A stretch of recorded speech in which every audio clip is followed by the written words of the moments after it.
Welcome to the next virtual tour. In this tour, we're going to be looking at a temple called Prasat Muang Khaek. Prasat Muang Khaek. Okay.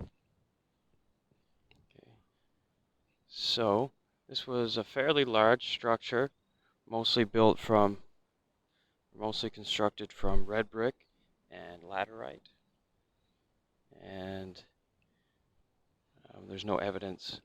I'm sorry, mostly built from red brick and sandstone with no evidence of laterite, meaning this temple was likely quite an important temple for the Khmer people in the 10th century when it was built.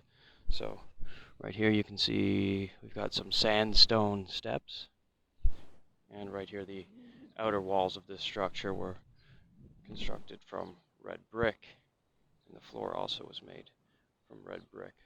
So we've got these two rectangular structures on either side of a larger temple. Let's take a walk over here and see the other structure. Okay, this entire complex in the past would have been surrounded by a wall made from earth and a moat. So much like the religious monuments in Cambodia, what is today Cambodia, or in the center of the Khmer Empire. So over here, that's one of the rectangular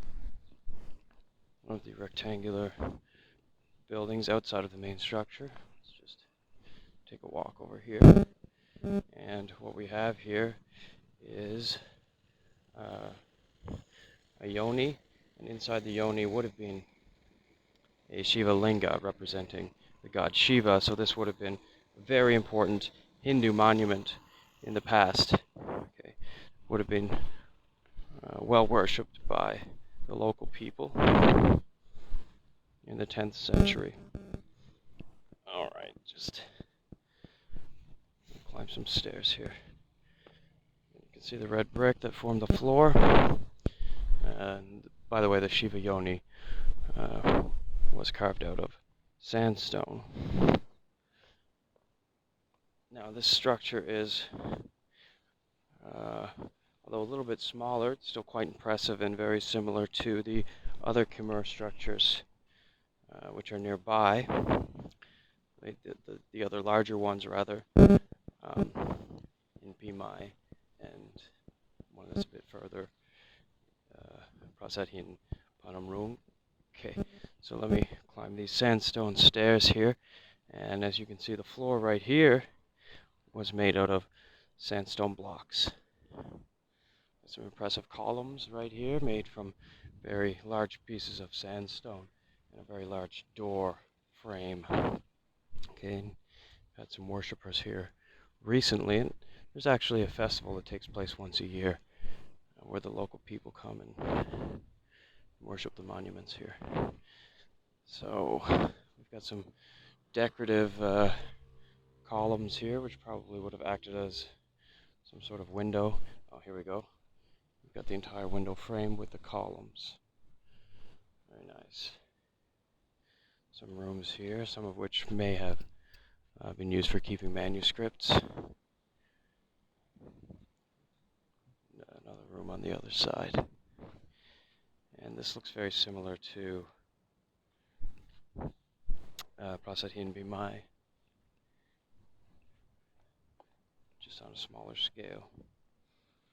Alright, okay.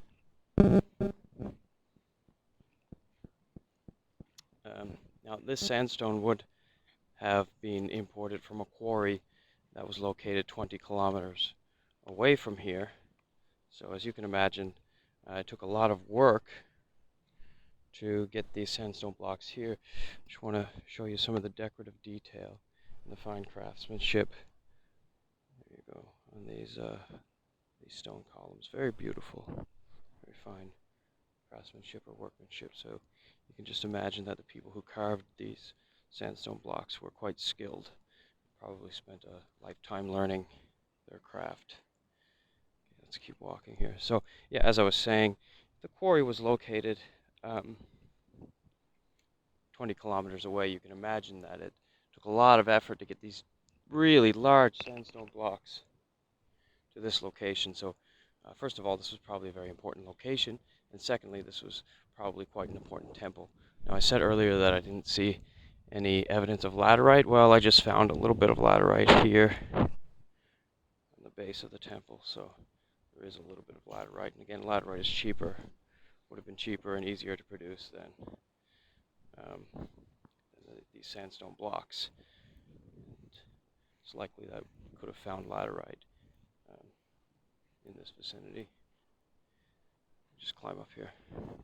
But again, I mean, with the minimal use of laterite and all this use of sandstone, you can imagine that this was quite an important temple. And this is probably where the main yoni and Shiva linga were housed or kept.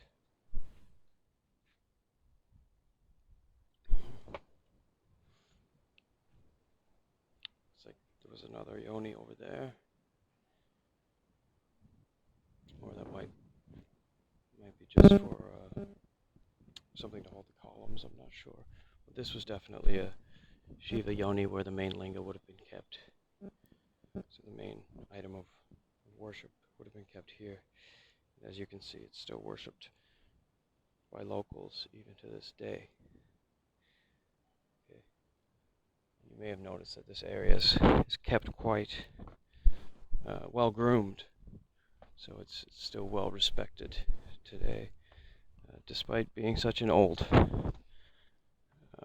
Hindu structure, again built around the 10th century, when this area was one of the provinces of the Khmer Empire. Okay, so that's it for this virtual tour. Thanks for listening. Thanks for watching. Bye-bye.